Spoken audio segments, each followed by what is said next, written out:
Tornando a Moretto, vi dicevo, questi due dipinti di piccolo formato sono la prima evidenza di un tipo di rapporto con la pittura veneziana che non ha più la mediazione di Romanino. Quindi è un primo risultato della straordinaria esperienza di avere de visu un rapporto con la pittura veneziana. E quello che interessa molto, tornando a questi due quadretti, è vedere che cosa interessa a Moretto in questo momento. Perché quello che davvero noi vediamo apparire in questi due dipinti è questo enorme paesaggio, questo grandissimo paesaggio. E quindi ci rendiamo conto che il pittore va alla ricerca di qualche cosa che all'altezza del 1515 circa, forse anche un attimo prima, stavamo parlando del 12, 13, 14, facciamo questi 3 anni, in questi anni questo tipo di pittura molto atmosferica e molto legata al paesaggio lussureggiante, certo c'è ancora, ma vogliamo dire, Tiziano ha già fatto altri passaggi e Romanino ne è testimone, perché sia nella pala di Santa Giustina che poi quando ritornerà nella pala di San Francesco, il rapporto con la cultura veneziana e soprattutto con Tiziano è un rapporto cromatico, è un rapporto di costruzione cromatica dei volumi. E non è più semplicemente quello di una rilettura di questi elementi bucolici, di questi paesaggi straordinari che vengono ancora da Giorgione e che si perpetuano nel primissimo Tiziano. Moretto, al contrario, va a cercare, io penso anche, va a cercare quello che alla sua pittura mancava, e quindi questo elemento di ambientazione. E dall'elemento di ambientazione e da questa emozione, chiamiamola così, per il paesaggio e per il farsi così nuovo del paesaggio, viene fuori un po' tutta quella che sarà la sua pittura di questi anni. Le figure, al contrario, hanno già quella tensione dinamica, ma soprattutto quella tensione di monumentalizzazione cromatica, che vi invito a riguardare bene, che deriva a Moretto proprio dalla visione di Tiziano, ma della parte di Tiziano il più classicista. Quindi tutti quegli elementi che in qualche modo fanno sì che la pittura di Tiziano, più che considerata nella sua capacità di novità cromatica, mettono invece in evidenza le possibilità che il cromatismo ha di rendere la struttura delle figure. Questo noi lo vediamo molto bene in un altro dipinto che si colloca attorno a questi anni, forse un pochino più avanti, probabilmente dopo il ritorno di Romanino, cioè dopo il 1514, che è la Pala di Atlanta, ovvero questa bellissima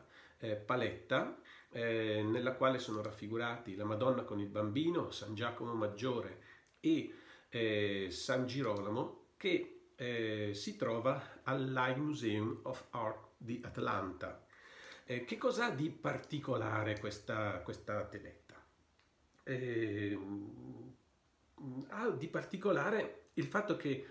Moretto si trova nella necessità di riuscire a ricostituire il suo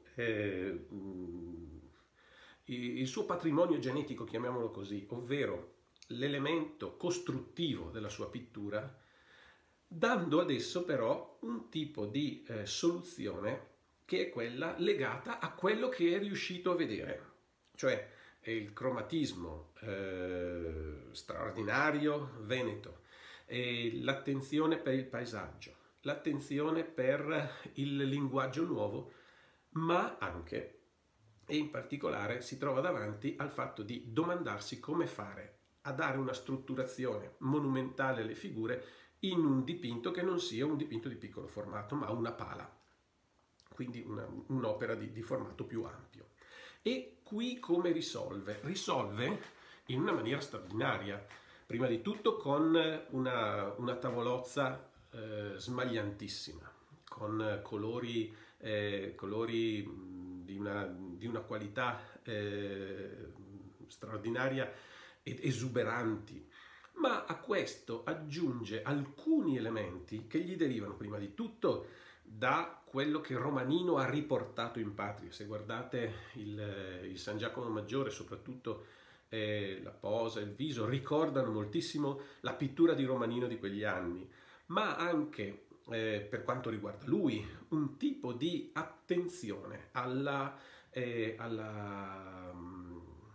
pittura veneta e un tipo di attenzione al modo con il quale le figure perdono quella tetragona capacità di mettersi nello spazio che gli venivano dalla sua cultura di partenza, al punto che se guardate la Madonna, il Bambino e soprattutto il San Girolamo, vi accorgete che Moretto sta cercando in qualche modo di ammorbidirli, cioè attraverso questa luce, attraverso questo colore, ma attraverso anche un disegno più attorto, attraverso una pittura più mossa e un modo di guardare alle figure che lo fa così in qualche modo allontanare dalla monumentalità, potremmo dire tra virgolette statica dei suoi primi lavori, arriva qui a proporre una pittura nella quale le figure sono, potremmo dire, quasi danzanti, sono mosse, hanno un disegno che si appresta ad essere sempre più sicuro, sempre più libero. E qui si trova anche una grande attenzione per questi giochi cromatici, questi rialzi di luce, questi colori smaltati che noi vediamo utilizzati moltissimo dallo stesso Romanino e che ci fanno capire quanto in questo secondo momento, nel quale lo stesso Moretto ha già visto probabilmente qualche cosa del gran mondo veneziano, Moretto viene ad appoggiarsi ancora una volta e ancora di più su quella che è la pittura di Romanino. Teniamo anche presente un'altra cosa: tra la pala di Atlanta e le grandi ante di Santa Maria in Valvendra, possiamo dire quindi tra il 14, 15 e il 18,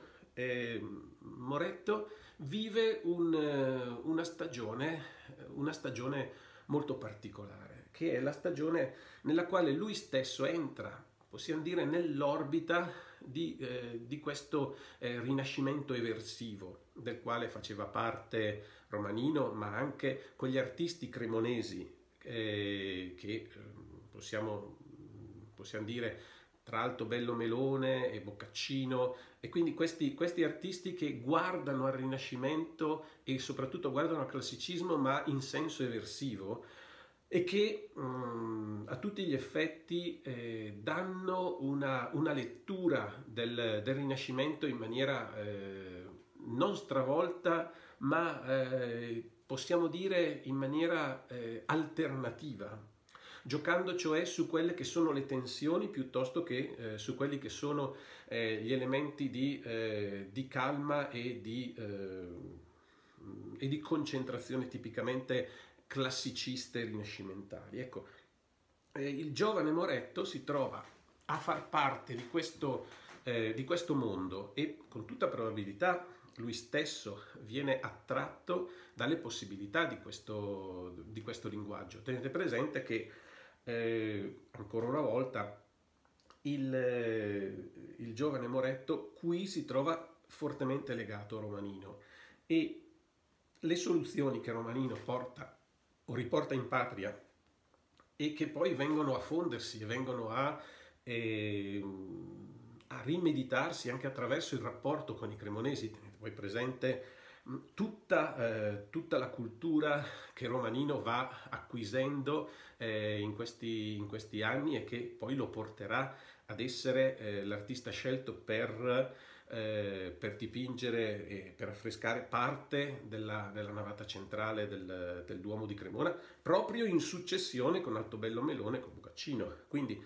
un artista molto informato, e a questo aggiungiamo anche il fatto che c'è una testimonianza del fatto che il giovane Moretto si trovasse lui stesso sui ponteggi di Cremona. Perciò Moretto si trova ad entrare, a far parte di un mondo che racconta un'esperienza, possiamo dire tra virgolette, eversiva. Quando si guarda la seriazione delle opere giovanili di Moretto, ci si trova davanti a qualche cosa che pare non andare d'accordo, perché gli storici dell'arte, gli studiosi, guardano i dipinti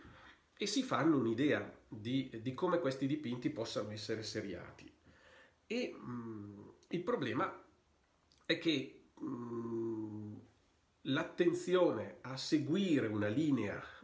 di evoluzione nella pittura di un artista non sempre calza con i tempi che sono invece documentati. Vi dicevo, fortunatamente di Moretto noi abbiamo alcuni punti fermi anche negli anni della prima formazione e delle prime opere. E uno degli elementi che colpisce di più sono proprio quelle ante di Santa Maria in Valvendra, cioè le ante che provengono dal Duomo Vecchio di Brescia, come ho ripetuto più di una volta, che in qualche modo ci mettono davanti a un Moretto, forse al Moretto più strano. Fate finta di non aver visto La Pala di Atlanta e vi trovate davanti alle ante d'organo di Santa Maria in Valvendra con i due bellissimi Faustino e Giovita a cavallo. Sapete che questi dipinti sono del 1518 circa, nel senso che nel 18 l'artista viene pagato e viene insieme a Ferramola, e poi Ferramola scrive per l'appunto 1518 sulla sua parte, cioè sulle ante chiuse su cui è raffigurata l'Annunciazione. Questi due cavalieri hanno un tipo di linguaggio che in qualche modo non si trova in perfetta consonanza con quello che è il discorso morettesco, così come viene a svilupparsi in seguito. Una delle cose più curiose che si cita spesso è il fatto che questi due dipinti, prima ancora che si trovasse il documento di allogazione delle ante, erano stati attribuiti da Longhi a Romanino. E questo fa molto riflettere, perché il grande critico, proprio portando avanti il discorso di Romanino Veneto e Moretto Lombardo, e quindi precursore della pittura di realtà di Caravaggio, incorre in questo errore, tra virgolette. Chiaro che grandissimo critico può incorrere in qualche errore, ma noi dobbiamo prendere dai grandissimi anche gli errori per capire perché. E a tutti gli effetti questi due cavalieri hanno qualche cosa che è talmente romaniniano quasi da oscurare il linguaggio morettesco. Al punto che queste due farfalle colorate hanno a tutti gli effetti quegli elementi di straordinarietà dal punto di vista di un rapporto con la cultura veneta, che sembrano quasi non entrare nel tessuto del discorso di Moretto. Pure queste due ante, che sono uno dei punti fermi nella pittura di Moretto, ci fanno capire come l'artista in questi anni, e quindi fino al 18, probabilmente fino al 18, fosse impegnato in questa rilettura della sua primissima pittura e quindi di quelli che erano i caratteri che dovevano fondare, che dovevano definire il suo primo stile, si trova veramente ad avere un rapporto e soprattutto una filiazione da Romanino e dai pittori eversivi, diciamo così, che veniva a Cremona, che qui viene fuori tutto. Se voi guardate queste due bellissime tele, vi rendete conto prima di tutto di quella che è l'ambientazione, ovvero questi due archi marmorei che riprendono anche e mimetizzano i marmi antichi, anche il parapetto, il grande cielo, sono tutti elementi che hanno una risonanza classica, ma classica veneziana. Cioè questi marmi noi li abbiamo visti a Venezia, li abbiamo già visti in Bellini, li abbiamo visti negli artisti del 400 e quindi è una tradizione che viene da Venezia. Ma quello che interessa molto di più sono le due figure dei santi a cavallo che hanno questa forza di imporsi, questa forza di mettersi e stagliarsi nel cielo e far vedere la loro corporeità non attraverso la tensione monumentale delle strutture, quanto piuttosto la struttura monumentale del colore. Ecco, e questo colore che assume elementi che lo rendono così particolare. Certo, c'è Tiziano completamente, soprattutto nel santo che possiamo dire di sinistra. C'è tantissimo Tiziano giovane, ma c'è anche tutta quel farsi quasi smidollato delle figure che derivano a Moretto proprio dalla cultura di questi pittori eversivi. Li chiamo eversivi, cioè questi pittori che sono in critica a quello che è il Rinascimento, così come il Rinascimento classicista, sono chiamati anche pittori anticlassici, che così come si andava imponendo, diciamo così, anche all'interno della cultura del periodo. Tutto questo, se noi lo mettiamo in rapporto anche ad altre cose di Moretto, ci fa capire dove questo artista stesse andando a lavorare. Perché? Perché Moretto in questi anni si sta molto domandando quelli che possono essere gli elementi basilari della sua pittura e li cerca proprio in questo tipo di soluzione, che è una soluzione, possiamo dire, mediana tra la soluzione veneta e quindi la soluzione del classicismo tizianesco, perché siamo negli anni nei quali Tiziano porta avanti un discorso fortemente classico nella sua pittura, e invece gli elementi di grammatica sgrammaticata, possiamo dire così, degli artisti cremonesi. Si trova in mezzo a questi due elementi e penso che il dipinto più significativo da questo punto di vista sia un dipinto che è stato per molto tempo attribuito a Romanino, e è il dipinto raffigurante San Rocco, i Santi Cosma e Damiano, San Nicola e Sant'Antonio Abate, che si trovava nella chiesa di Santa Eufemia della Fonte. È un dipinto molto particolare, molto, molto complesso, ed è in qualche modo il punto di arrivo risultante di questa fase,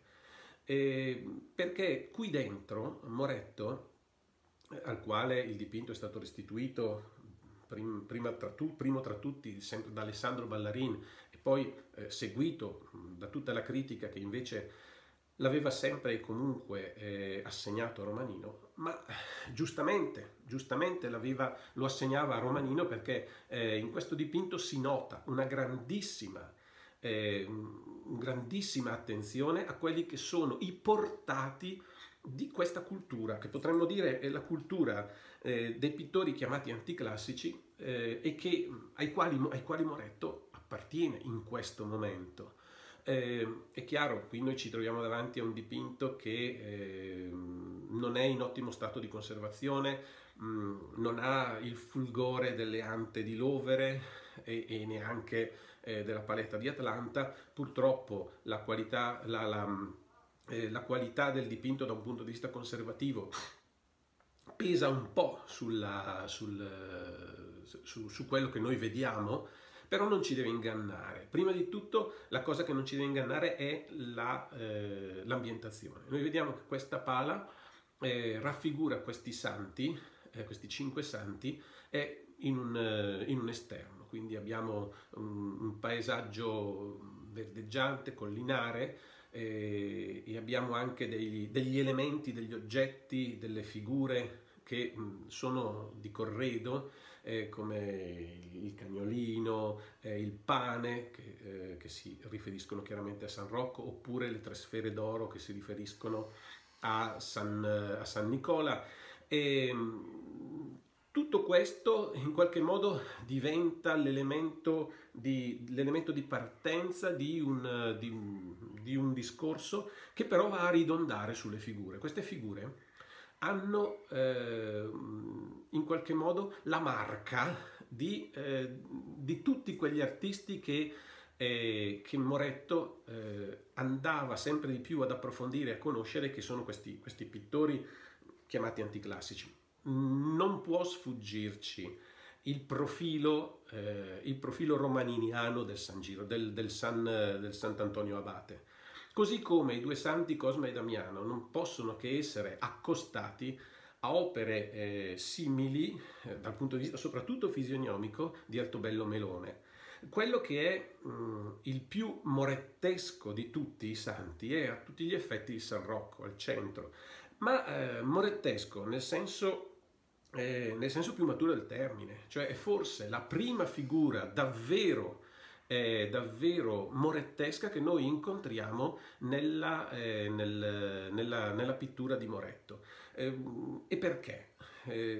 Prima di tutto vorrei farvi notare l'estrema monumentalità della figura e il fatto che Moretto riesca ad amplificare questa figura attraverso due elementi. Il primo è la posa, dove raffigura il santo con un piede ben piantato a terra e l'altro invece sopraelevato con la gamba, quindi che si porta verso lo spettatore, e questo serve a far vedere la piaga del santo, e quindi però a dare una tridimensionalità ben più definita. E in secondo luogo il grande panneggiare. Se voi guardate e vedete, i panneggi diventano spumosi, e questo lo vediamo anche lo vediamo ancora nel Sant'Antonio Abate, dove certamente il portato romaniniano c'è, però le figure cominciano ad avere un modo di panneggiare più rotondo, più ampio. Noi quando abbiamo visto la pala di Atlanta abbiamo visto come i panneggi, ad esempio, hanno un andamento molto tagliente, molto romaniniano. Se voi li avvicinate ai panneggi della pala di San Francesco a Brescia, vi accorgete che esiste una contiguità. Qui, al contrario, vengono a sparire alcuni degli elementi che erano della grammatica di quegli anni, e che qui invece vengono ad essere in qualche modo assorbiti dal nuovo linguaggio di Moretto. Un linguaggio che è più conscio di se stesso. Qui noi vediamo che chiaramente se da un lato i 2 santi Cosma e Damiano sono molto molto legati alla pittura, soprattutto, ripeto, di Altobello Melone, le altre figure in qualche modo stanno imparando ad essere pienamente di Moretto, e questo ci fa capire come l'artista in questi anni, stiamo 17, 18, e poi vedremo che cosa accade nel 19, Moretto sta uscendo pian piano da una prima crisi, se la vogliamo chiamare così, oppure da una prima domanda su se stesso, chiamiamola anche pure così, cioè si sta domandando come riuscire ad avere lui un suo linguaggio che sia allo stesso tempo legato a tutte queste novità veneziane, ma che allo stesso tempo non perda invece quello che è l'elemento di partenza. Infatti, quello che noi riusciamo a vedere bene in questo dipinto è un ritorno e una riacquisizione della dimensione monumentale dei corpi, una dimensione monumentale che va al di là di quella che è la dimensione la dimensione monumentale che ai corpi viene data dal colore. Qui noi ci rendiamo conto che Moretto sta ritornando a quelle prime acquisizioni che aveva, cioè quelle che abbiamo visto nel lunettone e nel Cristo benedicente,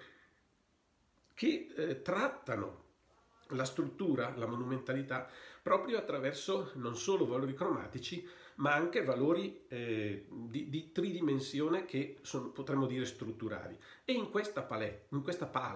non è piccola, in questa pala noi troviamo tutte le contraddizioni che ancora stanno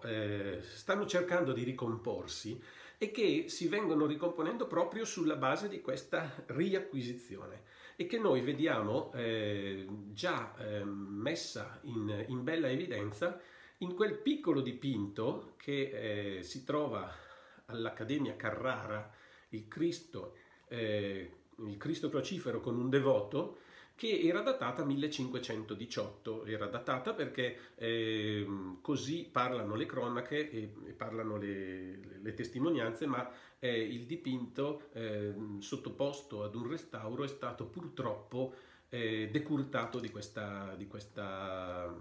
data. Quello che noi vediamo in questo dipinto di piccolo formato del 1518 è proprio la riacquisizione di quegli elementi che vi dicevo, cioè rivediamo quello che abbiamo visto nei quadretti di Londra e di New York, ma qui le figure stanno riacquisendo quella forza monumentale, quella dimensione monumentale e quel senso del chiaroscuro che è una rimeditazione e possiamo chiamarlo così quasi, un ritorno all'ordine dell'artista verso un tipo di pittura che cerca di rimettere insieme gli elementi veneti con il suo modo di considerare la struttura intesa nella sua totalità, e questo lo vedremo pienamente compiuto per la prima stagione, chiaramente per la prima stagione di Moretto, in uno dei dipinti più interessanti, che è lo stendardo delle Sante Croci, che viene realizzato per la comunità di Brescia e la cui commissione e realizzazione risale al 1520.